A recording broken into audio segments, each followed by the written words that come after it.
Bonjour! Aujourd'hui, on va regarder ensemble les démarches à suivre pour résoudre un problème écrit sur les proportions. Alors, les démarches qu'on va voir ensemble, ça va être important que vous repreniez ces démarches-là quand vous faites des problèmes écrits, soit dans les notes de cours, que ce soit dans vos rétrospections ou dans les examens. Je m'attends à voir les démarches complètes qu'on va voir ensemble à l'instant. Alors, les différentes étapes dans un premier temps. Premièrement, on va identifier de quoi est composé notre rapport. Donc, un rapport, on sait que c'est une comparaison de deux quantités. Ça peut être un taux aussi, je dis rapport, mais ça pourrait être un taux. Donc, soit deux quantités de même nature ou deux quantités de nature différente. On va identifier c'est quoi. Est-ce que c'est de l'argent sur du temps? Qu'est-ce que c'est? Donc, on identifie dans un premier temps de quoi est composé notre rapport. Ensuite, on va écrire à côté notre proportion. Dans la proportion, c'est important de bien voir le point d'interrogation ou la variable qui identifie qu'est-ce qu'on cherche et ça nous prend le symbole d'égalité parce que pour avoir une proportion, ça prend une égalité par définition. Ensuite, en dessous de ça ou à côté, vous allez m'écrire le calcul.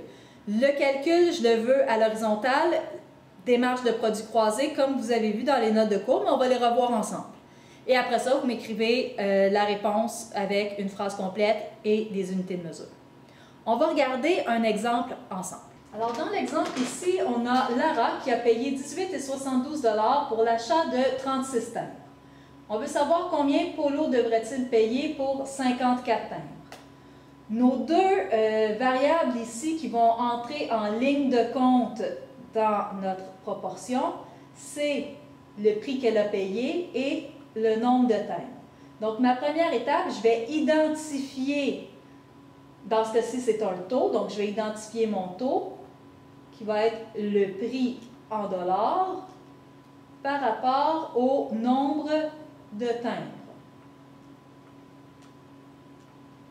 Ça, c'est ma première étape. Deuxième étape, je vais venir écrire ma proportion. Je sais que Laura a payé 18,72 $, donc je mets ça vis-à-vis le prix. Pour 36 timbres, mon 36, je le mets vis-à-vis timbres. Et maintenant, je veux savoir combien Polo devrait payer pour 54 timbres. 54, c'est des timbres, donc je mets ça en bas vis-à-vis les timbres.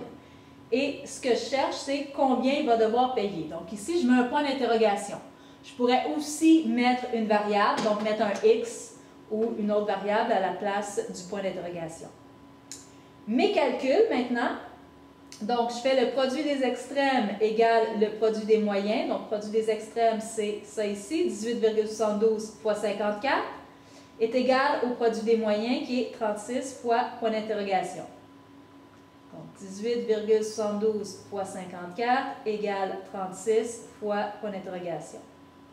Ensuite, je peux écrire point d'interrogation égale 18,72 fois 54 divisé par 36. Et ensuite, je peux venir indiquer ma réponse. Ça, on le pitonne, vous avez droit à votre calculatrice, donc vous pitonnez ça d'un seul coup, ce qui nous donne 28,08 $. Il ne nous reste plus qu'à écrire la réponse. Polo devra payer 28,08 $. Je vous invite à faire celui d'en dessous et pesez sur pause. Faites le prochain problème, celui avec Sabrina. Et après ça, venez voir la correction que j'ai faite pour vous assurer que vous avez la démarche complète. OK, alors j'espère que vous avez pris le temps de faire le problème avant de regarder la solution, sinon ça ne vous avance pas vraiment à rien. Donc je vais regarder avec vous, c'est le corrigé que vous trouvez sur Moodle. Donc, pour faire son lait fouetté, Sabrina utilise le restant du lait qui a été entamé par sa mère. Sa mère a entamé 1 litre de lait, elle a pris 200 ml. Dans 1 litre de lait, 1 litre, c'est l'équivalent de 1000 ml. Si elle a pris 200 ml, c'est qu'il lui reste 800 ml pour faire son lait fouetté. Donc, on a une première étape qui est de trouver combien il reste de lait. Donc, ce calcul-là, je devrais le voir. Puis il devrait être identifié. Moi, j'ai juste écrit « reste du lait » pour savoir le calcul correspond à quoi. On n'est pas obligé de faire un gros titre, une grosse titre, mais je veux que ce soit identifié, qu'on sache ce calcul-là représente quoi. Donc là, je sais, le reste du lait, c'est 800 ml. Ensuite, je viens faire ma proportion. On n'oublie pas de l'identifier. quantité de coulis sur quantité de lait. Si vous faites juste m'écrire millilitres sur millilitres, on ne sait pas c'est des millilitres de quoi. On risque de se mêler en mettant nos chiffres dans notre proportion. Donc, quantité de coulis sur quantité de lait. On pourrait aussi les inverser, faire lait en haut, coulis en bas, ça ne dérange pas. Donc, si on a mis coulis au numérateur, on va avoir 20, qui est 20 millilitres au numérateur, et combien, qui est ce qu'on cherche. Au dénominateur, pour le lait, 250, ça c'est sa recette habituelle, mais là, si on le fait avec 800 millilitres, donc c'est ce qu'on met au dénominateur, et on va chercher, ça prend combien de coulis. Nos calculs, produit des extrêmes égale produit des moyens, je veux voir cette ligne-là de calcul. Ensuite, point d'interrogation égale à 20 fois 800 divisé par 250. Et ensuite, la réponse. Je veux voir ces trois lignes-là ici. Produit des extrêmes égale produit des moyens, le calcul, la réponse. Et après ça, on met une phrase complète pour répondre à notre question.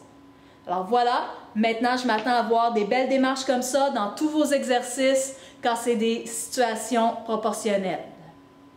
Bon travail!